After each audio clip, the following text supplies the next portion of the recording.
폴보커가 되고 싶냐? 계속 왜 이렇게 강하게 하냐 그랬더니 말을 이렇게 했습니다. 파월이. 아, 나중에 기록에 뭐 그런 식으로 기록이 되면 저한테는 뭐 영광일 수도 있겠습니다. 돌려서 얘기를 한 거야. 그 얘기는 뭐예요? 자기는 폴보커처럼 하겠다는 얘기야. 그 얘기는 또 거꾸로 뭐냐?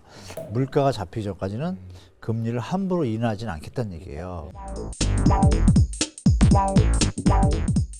또 금리 인상이 쉽게 멈추진 않을 거란 전망도 나오는데 예. 또 그만큼 이제 지금 현재 여러 가지 경제 상황들이 네. 좀 안 좋다는 얘기도 하다고 봐야 될까요?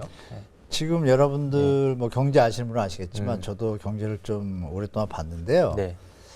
전 세계에서 지금 이런 형태의 이 경제 크라이시스에 대한 분위기는 처음이에요. 일단 유동성이 너무 풀린 상태에서 네. 물론 79년 5월 쇼크 때 미국에서 폴 보커라는 양반이 금리 인상으로 물가를 잡은 적이 있어요. 그때 여러분이 하나 알고 계시면 좋은 게 아시겠지만 네. 아르헨티나가 75년 6년도까지는 전 세계에서 거의 10대 강국이었잖아요. 우리나라보다 뭐 당연히 잘 살았고. 네.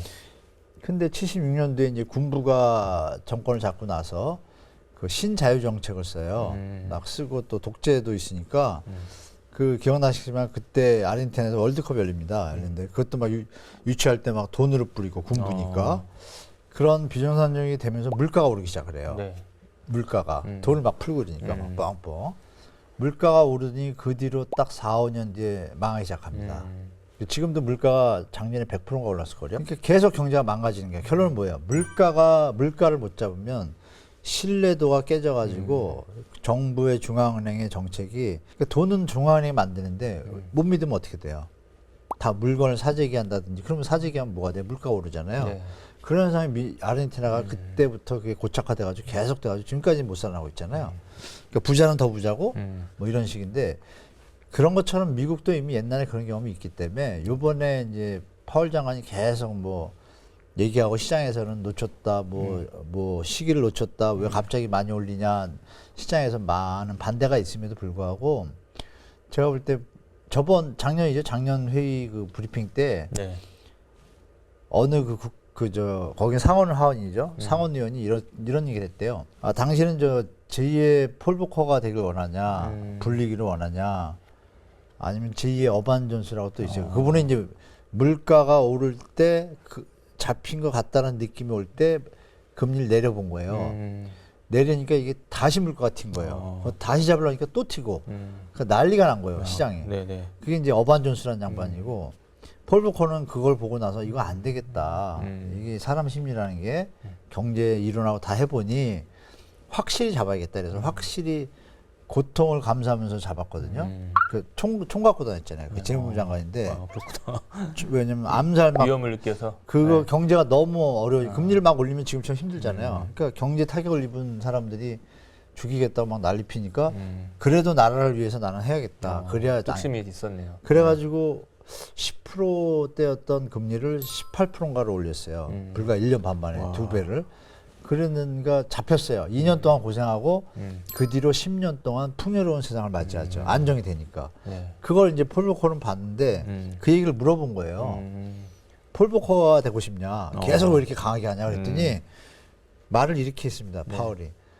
아, 나중에 기록에 뭐 그런 식으로 기록이 되면 저한테는 뭐 영광일 수도 있겠습니다. 돌려서 얘기를 한 거예요. 그 얘기는 뭐예요? 자기는 폴 보커처럼 하겠다는 얘기예요. 그 얘기는 또 거꾸로 뭐냐? 물가가 잡히기 전까지는 금리를 함부로 인하하진 않겠다는 얘기예요. 그러면 물가 목표가 2%라고 그랬잖아요. 네. 그래서 이제 그 회의 때도 갈 길이 멀다는 얘기를 한 겁니다. 그래서 우리가 그 워딩을 유심 좀 세심하게 받아들이고 이게 내리긴 내리겠지만 속도 조절은 있으나 금리를 쉽게 막 지금 뭐 4.5% 간 거를 갑자기 3%, 2% 이 일은 없겠구나. 한 해 동안. 그래서 저번에 말씀드린 것처럼 올 한 해는 만만치 않은 한 해다라고 다시 한번 말씀드리겠습니다. 그런 또 의미를 좀 잘 해석해야 될 필요가 네, 맞습니다. 있겠네요. 워딩을 잘 봐야 네. 돼요. 지금 이제 우리나라 부동산 시장은 이제 네. 또 일본과 많이 또 비교하는 분들이 계신데 네. 뭐 정말 일본을 따라갈까 아니면 뭐 어떤 점이 좀 다르고 같을까 어떻게 좀 볼 수 있을까요? 일본을 따라갈 가능성이 제가 한 70, 80% 있다고 제가 말씀드리고 있는데 네. 일단 같은 점이 너무 많습니다. 그 작년 5월 22일 날 영국의 더 이코노미스트에서 네. 그 대문짝만하게 데이터 뭐 조금 썼어요. 쓴 내용이 뭐냐면 한국과 일본이 너무 똑같다. 거의 라이크다. 네. 시밀러란 표현을 써가지고 어떤 게 같냐? 고령화 속도도 같고 네. 그리고 생산 핵심 연령 인구, 경제 인구 그게 이제 감소하기 시작했잖아요. 그리고 일본은 그 뒤에 인구가 감소했는데 우리는 벌써 인구가 감소를 하고 있고 다른 점은 그리고 수출 기반형 국가라는 것도 같고 그러니까 모든 면이 같은 거예요. 큰 경제 팩트들이. 네. 그런데 주택 가격 아까도 말씀드렸지만 토지 가격, 부동산 가격의 그 비중이 그 1년 GDP 대비 비중이 거의 일본 수준인 것도 또 똑같아요. 버블 터질 때. 네네. 그래서 이코노미트에서 한국은 그런 일이 벌어질 가능성이 높으니 이런 말을 씁니다. 피하지 말고 억지로 그러니까 시장을 떠받치려고 하지 말고 받아들인 상태에서 현명하게 대처를 하는 게 좋을 것 같다라고 써요. 그러고 나더니 믿거나 말거나 영국 펀드나 이런 데들이 빠져나갑니다. 그리고 다른 점이 있는 건 뭐냐. 네. 다른 점이 좋은 다른 점이 있는 것이 하나 있고 나쁜 다른 점이 하나 있어요. 대한민국은 신기한 제도 전세대출이라는 게 있다는 게 나와요. 그 단어에. 네네네. 이게 어떻게 작용될지 모르겠다. 이 다른 점이 이렇게 하고 또 다른 점은 이제 제가 개인적으로 느끼는 국민성이 달라요. 네네. 우리는 이런 일이 있으면 국민이 뭉치거든요. 위기가 있으면. 큰 위기가 왔을 때 벗어날 수 있는 능력이 뛰어나요. 일본 애들보다는 제가 볼 때 그게 다른 점이고 네. 다른 대부분 좀 비슷해요. 그래서 그럴 가능성이 좀 있다라고 보시면 좋겠습니다. 네. 뭐 지금 우리나라 부동산 버블이 뭐 90년대 일본보다 심각하다 이런 말씀을 그렇지는 하신 거 않습니다. 들었는데 아닌가요? 네. 일본보다는 심각하지는 않습니다. 제가 볼 때. 왜냐하면 가계부채 비율이 지금 높잖아요. 높은데 네. 물론 그때 일본은 가계보다 이제 기업이 많았었는데요. 부채 비율의 폭이 다릅니다. 그때 일본은 우리나라도 막 대출 많이 할 때 박근혜 정부 때 그때 막 빚내서 집사를 할 때 70% 80%는 기본이었고 제2금융권에 가서 돈을 빌리면 거의 95%까지 됐단 말이에요. 네네. 100% 가까이. 거의 다 나왔네요. 네네. 네. 그러니까 집값이 올라가던 시절이니까 계산해 보면 100%에도 뭐 이런 거죠. 계속. 근데 일본은 그때 뭐 대놓고 100% 대출, 5초 안에 대출됩니다. 요즘 여러분들 뭐 카카오나 이런 거 보실 때 맞아요. 요새 핸드폰이 발달해서 그렇지만 여기서 뭐 30분 만에 대출이잖아요. 네네네. 그때는 거짓말 안 하는 거 일본은 철 가고 다니면서 뭐 5분 만에 대출 광고 붙이고 전화 오면 바로 그냥 미국하고 똑같은 SNS도 없었는데도 그냥 그럼요. 예. 5분 만에 그냥 날아다니면서 막 그러니까 미국하고 똑같았던 거예요. 미국도 막 능력이 안 되는 분들을 다 대출해서 집값을 올렸잖아요. 네네. 그 미국이나 일본은 그 정도로 심했고 우리는 그나마 기억나시겠지만 박근혜 정부 이전에 이명박 정부였죠. 그리고 노무현 정부였는데 노무현 정부 때 대출 규제를 많이 했어요. 근데 MB 정부 때 살짝 풀었다가 집값이 좀 움직이려고 하니까 유지를 했어요. 잘한 거죠. MB 정부도. 네. 박근혜 정부가 조금 제가 볼 때는 잘못한 거예요. 그러고서 기억나시겠지만 막 펌핑하고 나서 1년 뒤에 뭐가 있었냐면 기억나시는 분들 계시겠지만 가계부채 종합관리 방안 대책이 발표를 해요. 관계부처가 나와서. 돈 풀 때는 언제고. 네. 근데 그게 뭐냐면 IMF에서 경고를 받아서 그렇습니다. 너희들 그렇게 하면 안 돼. 막 이래가지고 위험하다. 네. 근데 그게 이제 여기까지 이어온 거예요. 제가 볼 때. 작년, 재작년까지 그 줄기가. 문재인 정부도 그거를 빨리 규제를 못했어요. 박근혜 정부와 문재인 정부가 그거는 거의 비슷한 실수를 저지른 거예요. 네. 그래서 그런 게 왔기 때문에 그럼에도 불구하고 그때 비율이 미국이나 일본보다 적었다. 대출 비율이. 네네. 그래서 과도한 집값에 대출의 영끌이나 이런 피해를 보는 비율이 적어요. 네, 오히려. 그 차이는 네. 있습니다. 네. 그건 다른 점이라서 거기처럼 터질 것 같지는 않고요. 네. 걔네들 뭐 박살났잖아요. 일본 저기는. 근데 우리는 박살 정도까지는 아닐 것 같습니다. 다만 힘든 시간이 될 수도 있는 가능성은 분명히 있죠. 네. 그러니까 일본보다는 같은 방향으로 가진 않겠지만 어쨌든 우리나라도 아까도 말씀하셨지만 이제 버블에 대한 지금 우려들이 많이 나오고 있는데 네, 맞죠. 이게 좀 실제로 터진다면 그게 좀 영향이 적을 수도 있겠지만 어떻게 좀 시나리오가 나타날까요? 저는 제가 대충 저 짧은 지식이지만 네. 한국은행에서 발표하는 뭐 금융안정 보고서라든지 네. 다행히 우리나라 1금융권이나 이런 대기업들은 이런 걸 이미 리스크 관리를 철저히 해가지고 준비를 잘 해놨습니다. 준비를 하고 있구나. 잘했고 우리 또 경험이 있잖아요. IMF가. 그래서 학습효가 많잖아요. 미국이 터져서 또 경험을 해서 또 스스로 좀 자구적으로 좀 안정적인 시스템을 하려고 애를 썼고 네.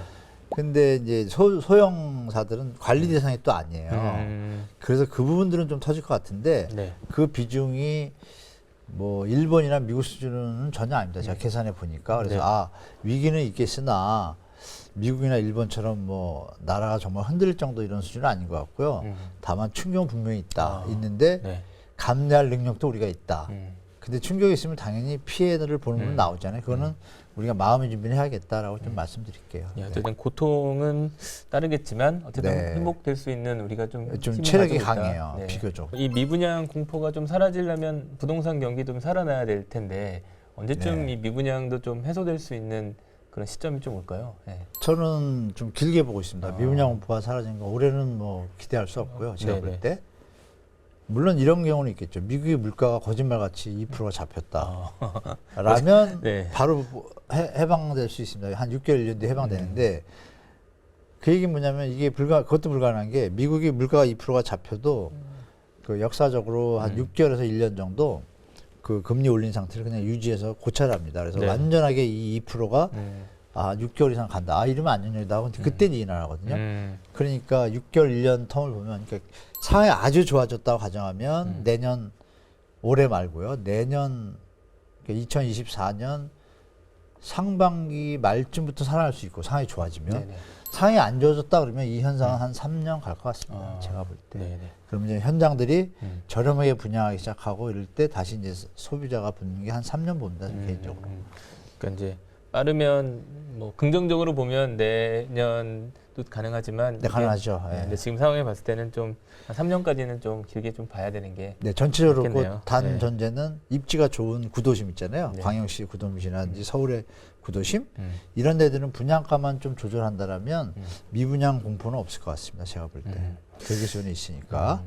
청약 대기 수요들은 네. 좀 전략적으로 좀 어떻게 접근을 하는 게 지금 좋을까요? 전략이 없습니다. 지금은. 왜 없냐면 네. 둔천주공 작년에 한 게 당첨된 분 점수가 20점이었습니다. 네네. 우리가 통상 아시겠지만 80점 만점에서 그런 데면 70점 이상 돼야 산다는 건데 그렇죠. 네. 20점이 산다는 거는 돈 있는 사람이 샀다는 얘기거든요. 그냥 점수도 안 되지만. 그러니까 청약 전략이 의미가 없는 게 그 현장이 쓸만하다고 판단될 때 가격이 맞다고 판단할 때 그때 전략이 세워지는 거지. 그렇죠. 네. 근데 올해 안에는 좀 그럴 시장은 아닌 것 같아요. 다만 이제 뭐 광명시 같은 경우도 여러 현장들이 이제 분양하거든요. 올해 네. 좋은 데들이 대단지들이.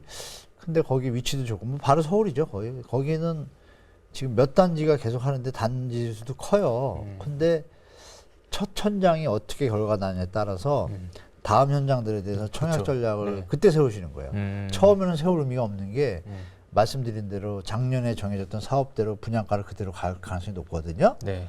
그러면 결과는 제가 볼 때 성공하기 힘들다고 보고 성공하지 않았을 때 그 다음은 후폭풍이 오잖아요. 근데 그때는 이제 분양가 조정이 된다. 그러면 이제 할만하죠. 왜? 네. 다음에 내린 분양가 가격이 구축하고 비교를 하니까 구축보다 똑같거나 더 비슷하다. 비슷하거나. 근데 예. 가격이 지금 많이 내려왔다. 구축이 더 내려가는 거 10%다. 그러면 10% 만약에 신축이 비싸다 그러면 이건 해볼만 하잖아요. 그러니까 그쵸. 지금의 청약 전략은 주위 시세랑 비교해서 하시는 전략 그것밖에 좀 없다는 걸 말씀드리겠습니다. 예.